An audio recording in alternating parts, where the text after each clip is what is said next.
Our first presentation this morning is from a guy that's a real cut-up. He's a really sharp guy.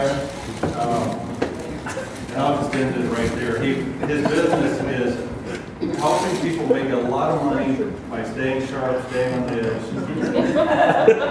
edge. He owns he trains people in how to do their mobile sharpening business. And his presentation is cutting up about networking, and it's Jim O'Donnell, who's Jim Sharp on Twitter. So Jim, tell us about how to cut up.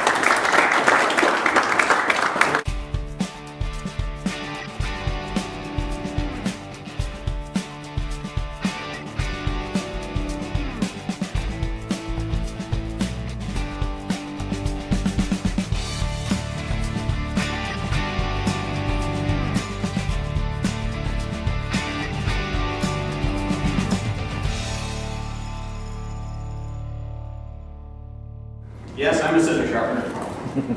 It's a strange thing, I know. Without further ado, let's get started. Okay, so what is networking?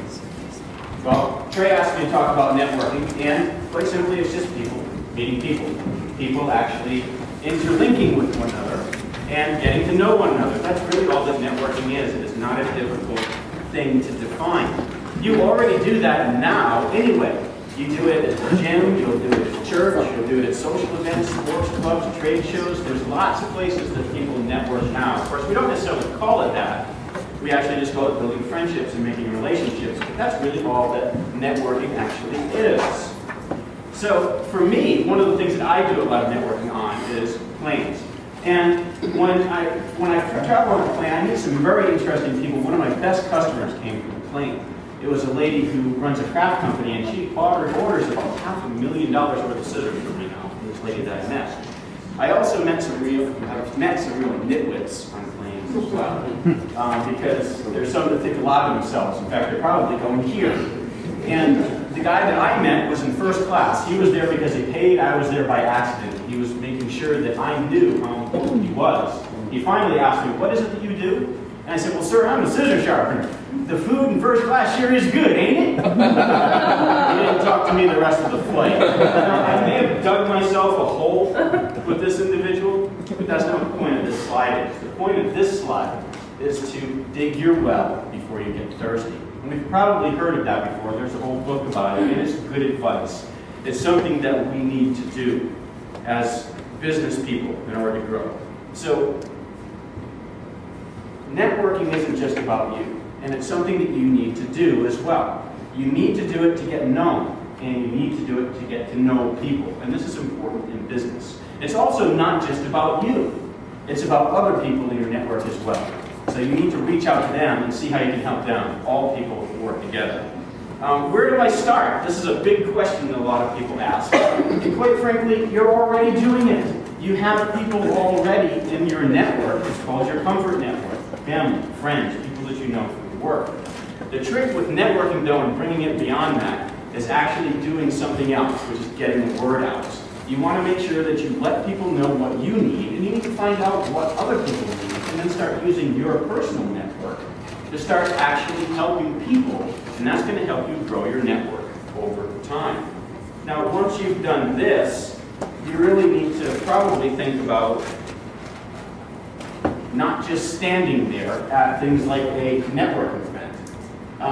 Who's ever been in a networking event and seen certain people that just kind of stand off to the side and they're not mingling with people? Don't do that. Right? You don't want to be the person that stood still. You need to go out and meet people. That's the whole point. And there's little things, little nuances, like where you put your name tag. You put your name tag right here on the right.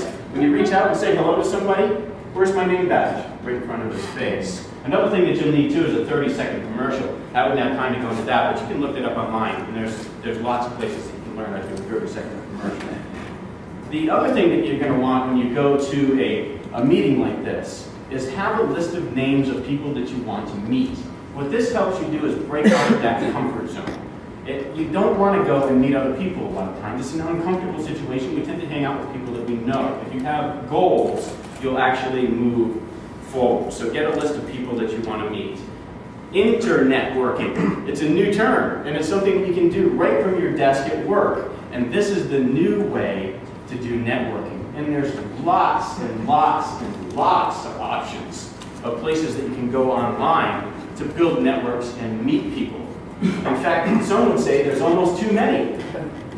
And I think that that's true, and that's really the short list. This isn't the long list. You should see one of the ones that Olivier puts up. I'm only going to go through 5. I'm going to go through Twitter, through Facebook, through blogging, YouTube, and then LinkedIn. So we'll start off with Twitter. My Twitter account, when it actually shows up on screen, thank you. But my Twitter account is what I use to actually reach out and meet new people. I can go in and search a term on Twitter search and find out what it is that people are talking about, what the buzz is on things that I'm interested in, and meet new people that have common interests. It's an excellent tool for me as far as business. As far as my Facebook account, I use that for my personal network. These are the people that I know, that I've actually touched in some form or another, whether it's actually by phone through business or actually being friends in flesh space as opposed to cyberspace. So, and I think that that's what I use it for, and that's why I enjoy Facebook. It lets me keep in touch with friends. My blog is designed for scissor sharpeners. Well, as you can imagine, we are a very, very unique niche group of people. This is a perfect opportunity for me and a perfect medium for me to be able to disseminate information out to these people about what I'm doing and what's going on in the business to a group that has very, very little information available to them. YouTube is another channel that I use to be able to talk to these people and help them. If I need to repair a share, I'll take a video of it and show people how I did it. Now, the last one that I wanted to talk about was LinkedIn. And to my shame, I don't really use LinkedIn like I should. But, you can see there's Amy again. There's Amy. But so I really do need to start using this more because more sharpeners are actually getting on. John Lundquist on the top is actually a sharpener. So it's something that I need to start utilizing better, and it is a very powerful medium, and I would suggest that you look at it as far as marketing is concerned. Now, as far as networking. Now, when you're doing networking, you are going to run into some roadblocks. It will happen. There's bumps in the road that are going to slow you down, and it's called rejection most of the time. But you know, that's just the way that it is. We have to get used to being rejected, and that's fine. I got rejected on that plane. I wasn't particularly hurt about that. And we have to have a mindset of networking for life as well. These are 2 excellent books. I passed out a sheet. The books are not on this sheet, but you have contact information up here. Just friend me, follow me, or email me through my blog, and I'll get you that information. So thank you very much.